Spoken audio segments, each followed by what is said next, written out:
Hello' upcoming teachers, আপোনালোকৰ কাৰণে বহুত ধুনীয়া এটা খবৰ, বহুত ধুনীয়া এটা বাতৰি।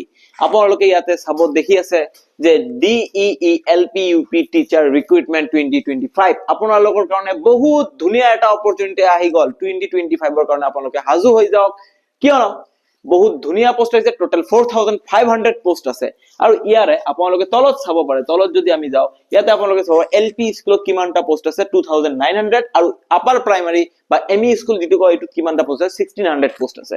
ঠিক আছে, লগতে ইয়াৰ পে বেন্ড দিয়া আছে। ইয়াতে পে বেন্ড কিমান আছে 14 to 70000।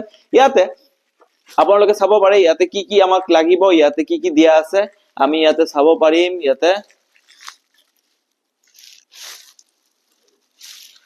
চাব ইয়াতে কি দিয়া আছে, the candidate must have আপোনালোকৰ কি কি লাগিব, এসিস্ট্যান্ট মানে এলপি স্কুলৰ এসিস্ট্যান্ট টিচাৰৰ কাৰণে আপোনালোকক কি কি লাগিব। ইয়াতে হায়াৰ সেকেন্ডাৰী আপুনি পাস হ'ব লাগিব, লগতে আপোনালোকৰ যেটো 2 ইয়াৰ্স ডিপ্লোমা এলিমেন্টাৰী এডুকেশন মানে ডিএলএড যেটো বুলি কওঁ আমি, ডিএলএড লাগিব আপোনাক ইয়াতে। ঠিক আছে, লগতে এসিস্ট্যান্ট টিচাৰ ইউপি মানে এমই স্কুলৰ কাৰণে কি কি লাগিব, গ্ৰেজুৱেট ফ্ৰম আপোনাৰ ৰেকগনাইজড গ্ৰেজুৱেট হ'ব লাগিব, লগতে 2 ইয়াৰ্সৰ আপোনাৰ ডিএলএড সাৰ্টিফিকেট থাকিব লাগিব।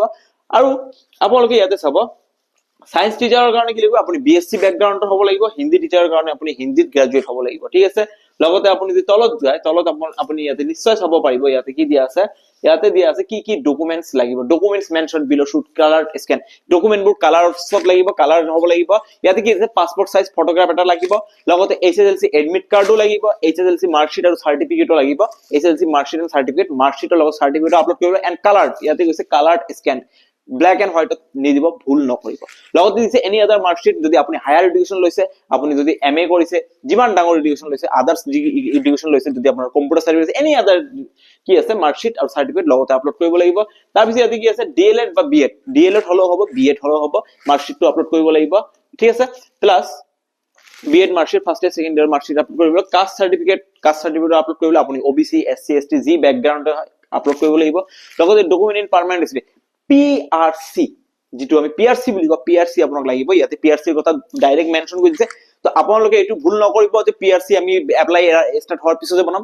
এতিয়া লৰলৈকে পিআৰসি বনাওক, বহুত বেছি ইম্পৰ্টেন্ট হয়, পিআৰসি লাগিব। এতিয়া বনাই ৰেডি কৰি ৰাখক, মানে টাইম হোৱাৰ পিছত পিআৰসি কাৰণে লৰলি নকৰিব, সোনকালে ৰেডি কৰক পিআৰসি। ঠিক আছে, আৰু ইয়াতে কি আছে মাৰ্কশিট লাগিব, যদি আপুনি attested for UPS certificate of marksheet.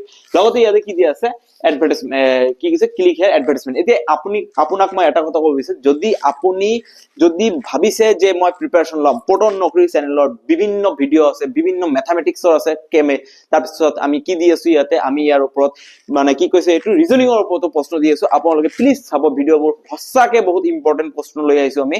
আপোনালোকে যেতিয়ালৈকে নেচাব তেতিয়ালৈকে আপোনালোকক এনেকা লাগিব যে ইম্পৰ্টেন্ট বস্তু নাই। ভিডিঅবোৰ এবাৰ চাব, আপোনালোকে তেতিয়া নিজে ফিল কৰিব পাৰিব একচুয়ালি এইটো চেনেলত, পটন নকৰি চেনেলত বহুত ধুনীয়া ধুনীয়া ইম্পৰ্টেন্ট ভিডিঅ আছে। ঠিক আছে, লগতে ইয়াতে কি কৰিব, আমি যদি ইয়াতে চাব যাওঁ কি আছে ইয়াতে এডভাৰটাইজমেন্টটো যদি আমি চাব যাওঁ, ইয়াতে চাব আপোনালোকে ইয়াতে কি দিয়া আছে এলপি কাৰণে কি আছে ইয়াতে 5 মানে 50% আপোনাৰ হায়াৰ সেকেন্ডাৰী পাস হ'ব লাগিব, আৰু কিমান মাৰ্ক থাকিব লাগিব 50% মাৰ্ক থাকিব লাগিব। আৰু ইয়াতে যদি আপুনি ইউপি মানে যেটো আমাৰ কোৱা হয় এমই স্কুলৰ কাৰণে আমাক ইয়াতে কি লাগিব assistant teacher for primary school. তাৰ পিছত সায়েন্স টিচাৰৰ লাগিব প্ৰাইমাৰী স্কুলৰ কাৰণে, এইটো আপোনাৰ ডিটেইলছত দিয়া আছে কি কি লাগিব। তাৰ পিছত ইয়াতে কি দিয়া আছে হিন্দী টিচাৰৰ কাৰণে লাগিব। আশা কৰিছো আপোনালোকে কি কৰিব, এতিয়া পিআৰসিৰ কাৰণে লেট নকৰিব, যে মানে সব বস্তু কি হৈ যাব পিআৰসি পিছত ওলাম, এই ভুল নকৰিব। পিআৰসি ৰেডি কৰি ৰাখক, লৰলৈকে এপ্লাই কৰিব নাদিব, এপ্লাই ষ্টাৰ্ট হোৱাৰ লগে লগে আপোনালোকে এপ্লাই কৰি দিয়ক, আপোনালোকৰ কাৰণে সুবিধা হৈ আছে। আৰু এনেকা ধৰণৰ অপৰচুনিটি হাতৰ পৰা যাব নিদিব, কাৰণ আপোনালোকে আজিৰ দিনত এইটো এটা গম পাইছে যে চাকৰি এটা কিমান বেছি important, very very important. Without চাকৰি, আপোনাৰ হাতত চাকৰি নাথাকিলে আপোনাক কোনো ৰেসপেক্ট নিদিয়ে, সন্মান নিদিয়ে, সমাজটো এনেকা হৈ গৈছে। ঠিক আছে, এতিয়া আপুনি যদি সমাজ পৰিৱৰ্তন কৰিব বিচাৰে এইটো আপোনাৰ কথা, কিন্তু সমাজটো এনেকা হৈছে আপোনাক চাকৰি এটা লাগিব। চাকৰি থাকিলেহে আপুনি ৰেসপেক্টফুল মানুহ, আদাৰৱাইজ আপুনি ৰেসপেক্ট নাপায়। ঠিক আছে, আশা কৰিছো আপোনালোকে বুজি পাইছে। আৰু পটন নকৰি চেনেলত ধুনীয়া ধুনীয়া ডিটেইলছত ইয়াৰ ওপৰত আমি মানে কি কয় কোৰ্স এটা ষ্টাৰ্ট কৰি আছো। আপোনালোকে চাই থাকিব, ফ্ৰী অফ কষ্ট দি আছো। আপোনালোকে ভিডিঅটো ফাৰ্ষ্টৰ পৰা লাষ্টলৈকে চাব। মই সঁচা কথা কৈছো, এটা টপিক ক্লিয়াৰ কৰি দিম। আশা কৰিছো আজিৰ কাৰণে এইখিনিয়ে। যদি ভিডিঅটো ভাল লাগে আপোনাৰ ফ্ৰেণ্ডছক শ্বেয়াৰ কৰি দিয়ক, যে ভাই এনেকা এটা অপৰচুনিটি আছে বা ভনী এনেকা এটা অপৰচুনিটি আছে, যিয়ে নহওক কিয় শ্বেয়াৰ কৰি দিয়ক সকলোৰে লগত, সকলোৰে সুবিধা হওক, লগতে আপোনাৰো সুবিধা হওক। আজিৰ কাৰণে এইখিনিয়ে, ধন্যবাদ। ৰেডি হৈ থাকক, আমি আহি আছো ধুনীয়া প্ৰিপাৰেচনৰ লগত।